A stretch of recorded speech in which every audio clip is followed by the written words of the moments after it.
हमारे साथ उत्तर मध्य रेलवे के मुख्य जनसंपर्क अधिकारी शशिकांत त्रिपाठी जी हैं। सर, इस बार करीब 40 करोड़ लोग आएंगे, उत्तर प्रदेश सरकार कह रही है। काफी बड़ा हिस्सा रेलवे से भी सफर करेगा। किस तरीके से आप लोगों ने इंतजाम किया है, क्योंकि पहले एक बार देखा जा चुका है कि इसी इलाहाबाद रेलवे स्टेशन पर स्टैम्पीड हो गई थी, काफी लोगों को सफर करना पड़ा था। देखिए, महाकुंभ न केवल प्रयागराज के लिए बल्कि हिंदुस्तान के लिए बहुत बड़ा पर्व है, जिसमें बहुत बड़ी संख्या में देश के कोने कोने से, और न केवल देश के बल्कि विदेश से भी लोग, बहुत बड़ी संख्या में लोग आते हैं। और सभी लोग यहाँ पे गंगा यमुना सरस्वती का जो पावन संगम है उसमें डुबकी लगाते हैं, जिसके लिए बृहद स्तर पे तैयारियां की जा रही हैं। और रेल प्रशासन भी अपने प्रत्येक यात्री को या यहाँ आने वाले प्रत्येक श्रद्धालु को जो भी रेलवे प्रेमाइसेस में आता है उसको बेहतर सुविधाएं देने के लिए प्रतिबद्ध है। जैसे कि बात की आपने कि बहुत बड़ी संख्या में लोग आएंगे, तो क्या तैयारियां हम कर रहे हैं। तो जो भी आदमी रेलवे प्रेमाइसेस में आता है उसकी सबसे पहली आवश्यकता होती है कि उसे एक विशेष गाड़ी या रेगुलर गाड़ी, कैसे भी एक ट्रेन मिल जाए और जिससे वो अपने गंतव्य तक पहुंच सके। तो जो ये कुंभ का पूरा पीरियड है, जो कि लगभग 50 दिनों के स्पैन पे फैला हुआ है, इसमें हम लोग 10,000 विशेष गाड़ियां, 10,000 रेगुलर ट्रेन जो नियमित गाड़ियां हैं उनका संचालन करेंगे। और इसके अलावा लगभग 3,000 विशेष गाड़ियों का संचालन होगा। तो जो विशेष गाड़ियां हैं उनके बारे में बताना जरूरी है कि ये जो विशेष गाड़ियां हैं इसमें लगभग 50% ट्रेन ऐसी होंगी जो कि शॉर्ट डिस्टेंस ट्रेन होंगी। मतलब कि यहाँ से लोगों को, प्रयागराज से कुछ लोग ऐसे होंगे जो लखनऊ जाना चाहेंगे, बनारस जाना चाहेंगे, अयोध्या जाना चाहेंगे, विंध्याचल जाना चाहेंगे, मानिकपुर, सतना, चित्रकूट, मुगल सराय, इन जगहों के लिए, जो कि एक लगभग 300 किलोमीटर के रेंज के जो स्थान है वहां जाना चाहेंगे। तो इसमें हम लोग ये अपनी जो विशेष गाड़ियां हैं इनका संचालन करेंगे। इसके अलावा हमारी लगभग 700 ट्रेनें होंगी जो कि लॉन्ग डिस्टेंस ट्रेन होंगी, ताकि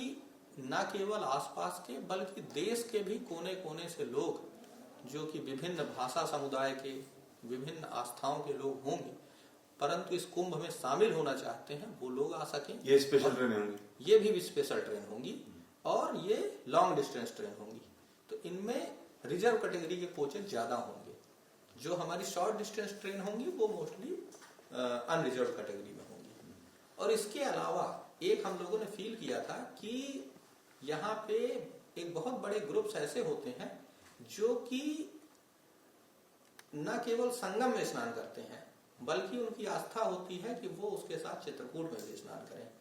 संगम में स्नान के साथ विंध्याचल के भी दर्शन करें, संगम में स्नान के बाद अयोध्या धाम जाएं, संगम में स्नान के बाद काशी विश्वनाथ के दर्शन करें। तो इन चीजों को ध्यान में रखते हुए हम लोगों ने एक रिंग रेल का कॉन्सेप्ट दिया है इस बार, और हम लोग नियमित रूप से रिंग रेल सर्विस चलाएंगे जो कि एक सर्किट में चलेंगी। जैसे प्रयागराज से ओरिजिनेट हुई, बनारस गई, अयोध्या गई और वापस प्रयागराज। इस तरह से एक सर्किट में ट्रेनों का संचालन होगा, ताकि लोग अपने जो डिफरेंट डेस्टिनेशन हैं उनको कवर करते हुए भी दर्शन कर सकें और अपना जो संगम में आने का और प्रयागराज इस तीर्थ स्थान में आने का जो वो पुण्य कमाना चाहते हैं वो उनको पूरी तरह से मिल सके। इसके अलावा चूंकि महाकुंभ है, चारों ओर सरकार बहुत अच्छी सड़कें बनाने की कोशिश कर रही है, सुविधाएं देने की कोशिश कर रही है। इस बार जो इलाहाबाद के रेलवे स्टेशन हैं उनका रीडेवलपमेंट हुआ है, उनकी जो खास बातें हों वो आप बताइए। कितने रेलवे स्टेशन हैं प्रयागराज में?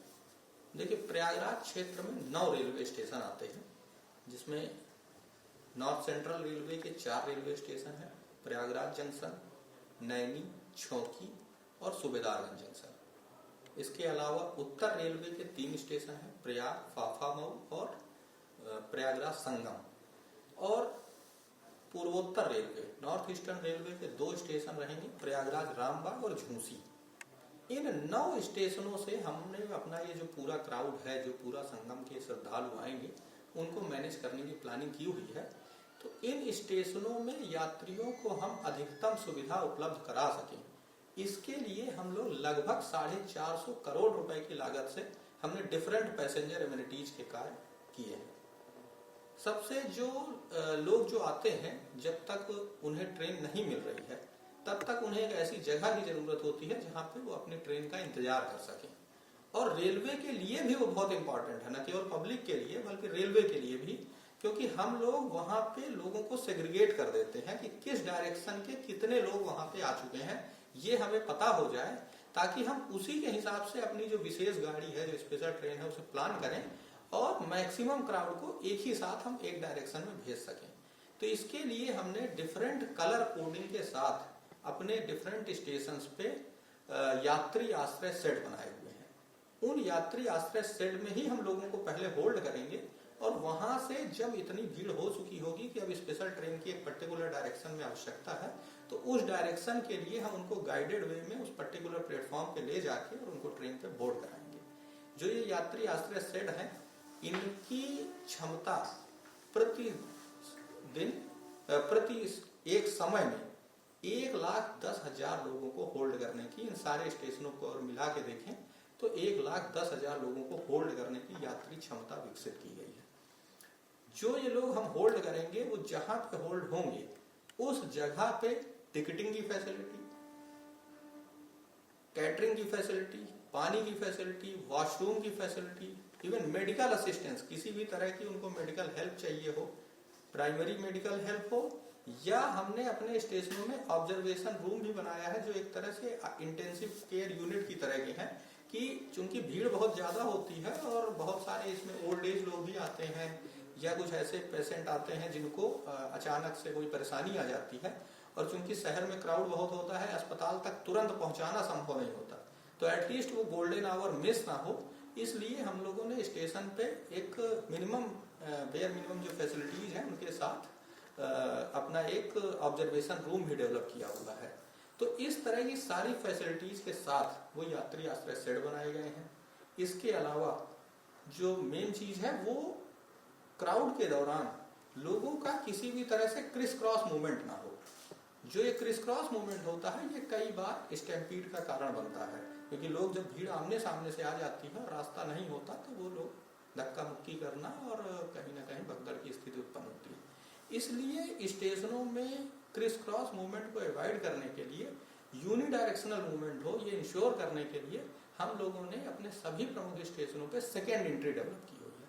कि बोथ साइड एंट्री और एग्जिट की फैसिलिटी रहेगी। और मेला के दौरान जो पीक डेज होंगे, उनमें जैसे हम अगर प्रयागराज जंक्शन की बात करें, तो हम ये रिस्ट्रिक्शन इम्पोज कर देंगे कि केवल एंट्री सिटी साइड से ही होगी, कोई भी आदमी उधर से बाहर नहीं निकल सकेगा, और सिविल लाइन साइड से ही सारे लोगों का एग्जिट होगा, ताकि किसी भी तरह का क्रिस क्रॉस मूवमेंट ना हो और लोग यूनिडायरेक्शनल वे में मूव करते हुए सुरक्षित रूप से मेला क्षेत्र को पहुंच सके। मेला क्षेत्र की जो भीड़ है, उसका भी आप लोगों को सीसीटीवी आउटपुट मिलेगा? बिल्कुल। हमें जो है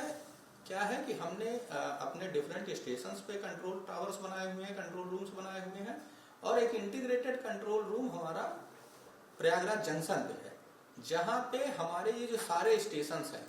इनका फीड हमें लगातार मिल रहा होगा कि किस स्टेशन पे कितनी भीड़ आ चुकी है और किस डायरेक्शन के लिए कहां पे भीड़ ज्यादा हो रही है, ताकि हम बेहतरीन प्लानिंग कर सकें अपनी स्पेशल ट्रेनों के संचालन की। इसके अलावा जो मेला प्राधिकरण का या जिला प्रशासन का जो कंट्रोल रूम है, वो भी हमारा इंटरलिंक्ड हो चुका है, और वहां से भी हमको लगातार फीड मिलता जाएगा और ये जानकारी मिलती जाएगी कि मेला क्षेत्र से किस डायरेक्शन के लिए, किधर के लिए लोग अभी कहां पे मूव कर रहे हैं, ताकि जब तक वो स्टेशन पहुंचे उसके पहले ही हम लोग अपनी स्पेशल ट्रेनों की प्लानिंग इस तरह से कर सकें कि लोगों को स्टेशन पहुंचते ही जल्दी से जल्दी उनकी ट्रेन मिल सके, और हम भी यहाँ से लोगों को इवैक्यूएट करके और उनके गंतव्य तक पहुंचा सके।